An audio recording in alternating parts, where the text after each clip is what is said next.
Perhaps no one is more aware of the pervasiveness of distracted driving than local law enforcement. The police officers and deputies who patrol the roads see some truly outrageous behavior behind the wheel. And they often see the deadly results of that behavior as well, which is why the Madison County Sheriff's Office is taking a proactive approach, a program targeting some of our most vulnerable drivers. From the time I leave my house in the morning to the time I go home, just about every car I see, somebody is on a cell phone. The worst thing Sergeant David Moody sees, texting and driving. I mean, they'll be sitting down, they'll be going down the road, and you pull up right next to them. And they ain't paying nobody no attention, and they're swerving all over the place.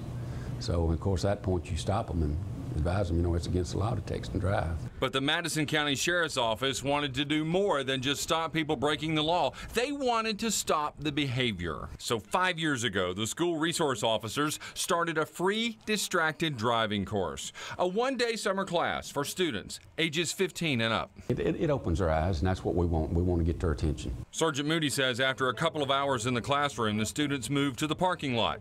SROs ride with them as they drive through the controlled environment, first with no distractions. And then the second time around, one of the other SROs will get in the back acting as a passenger, and then they go through the course again, but now they're being distracted. Hello? Hello?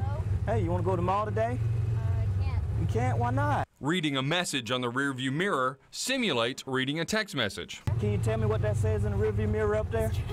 Distracted driving is what now?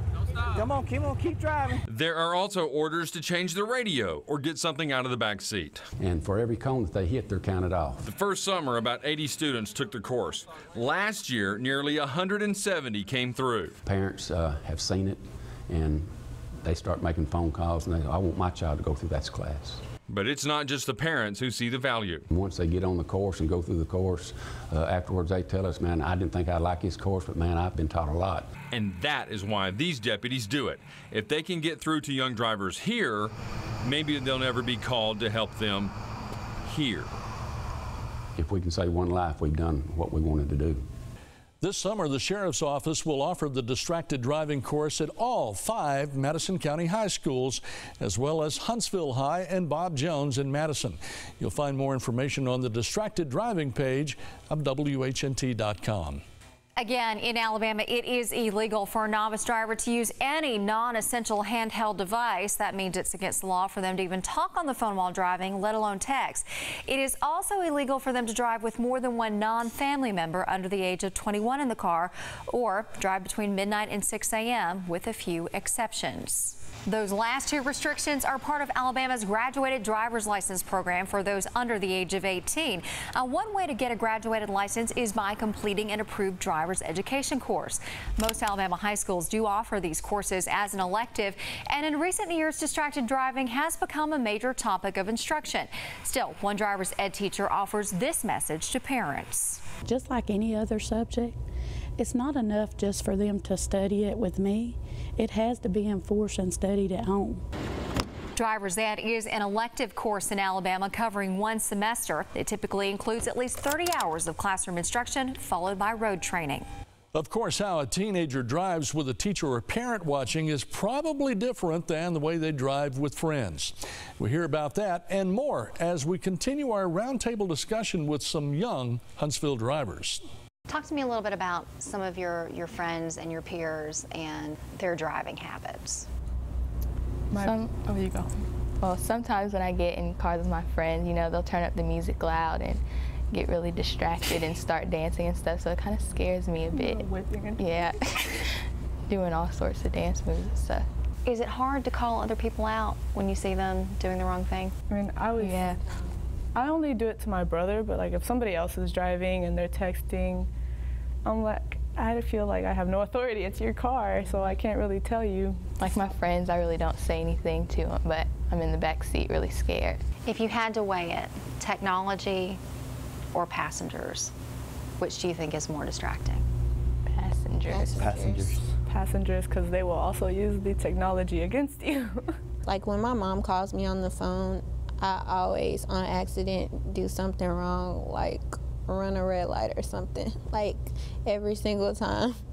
So when people call you or something, not even texting, it's just a distraction. What do you think a solution might be? Well, there's a lot of new cars that started having built-in Wi-Fi. I think that's a bad idea. I feel like someone's already done this, but like either they could write into the operating system software to stop alert messaging, like just the dinging or the vibration whenever the car is going past a certain mile an hour, because the car will, or your phone will know, like your phone always knows how fast you're going. Or someone could develop an app for this, and I'm pretty sure there are people who have, but writing in the operating system would be good too. Listening to CDs instead of music on your phone so you don't have to switch the music. Yeah, I'll switch the song and get a little distracted at the time. I put my phone on Do Not Disturb, like most of the time, so I don't have to deal with it. Also a big thing now is like I use my seatbelt when I drive. I hope everyone else does who is around me. But that's been trained into our minds. It's a law now. You see signs everywhere, in at least Alabama, that says click it or ticket. And there's been a lot of movements for technology, like put down your phone, stuff like that. And it's really expanded, and I think that over generations will help us to slowly put down the phone. So what do you think about distracted driving? We would love for you to join this conversation. One way to share your thoughts is by taking our survey at WHNT.com. Here's a look at some of the results so far. More than a third of you think it's okay to talk on a hands-free phone while driving. A fifth say eating is also fine behind the wheel. But only 11% say checking a map on your phone or GPS or using a handheld phone is okay. Among those who do use a phone, more than half admit it is a distraction. Nearly the same numbers say you've talked to your children about the dangers of distracted driving. And 57% say you know someone who has been in a distracted driving accident. You can continue to share your thoughts on the WHNT News 19 Facebook page. And while tonight's Distracted Driving Project special is coming to a close, we want you to know our commitment to this important issue will continue. You can expect to see more stories, more content, more discussion throughout the year. In the meantime, we leave you with our thanks and this final message.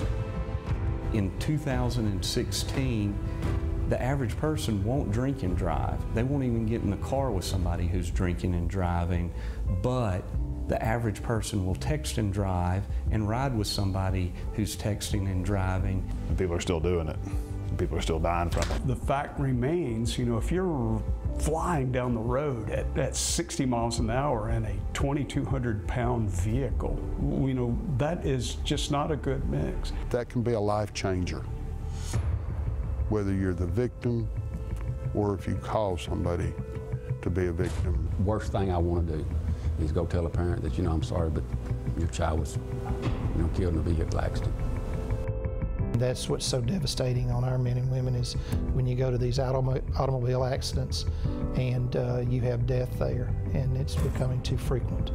It's very hard to work a wreck where, honestly and truly, you're walking around the scene of the wreck trying to collect body parts and knowing that the wreck could have been avoided. We hear that big catchy phrase now, multitasking. If you're driving, you cannot multitask because you can only focus on one thing at a time. You know, you're doing lots of activities, but you're not multitasking. It's just personal choice. You have to make the choice to change that behavior. This is a WHNT News 19 special presentation, The Distracted Driving Project, sponsored by Morris King & Hodge.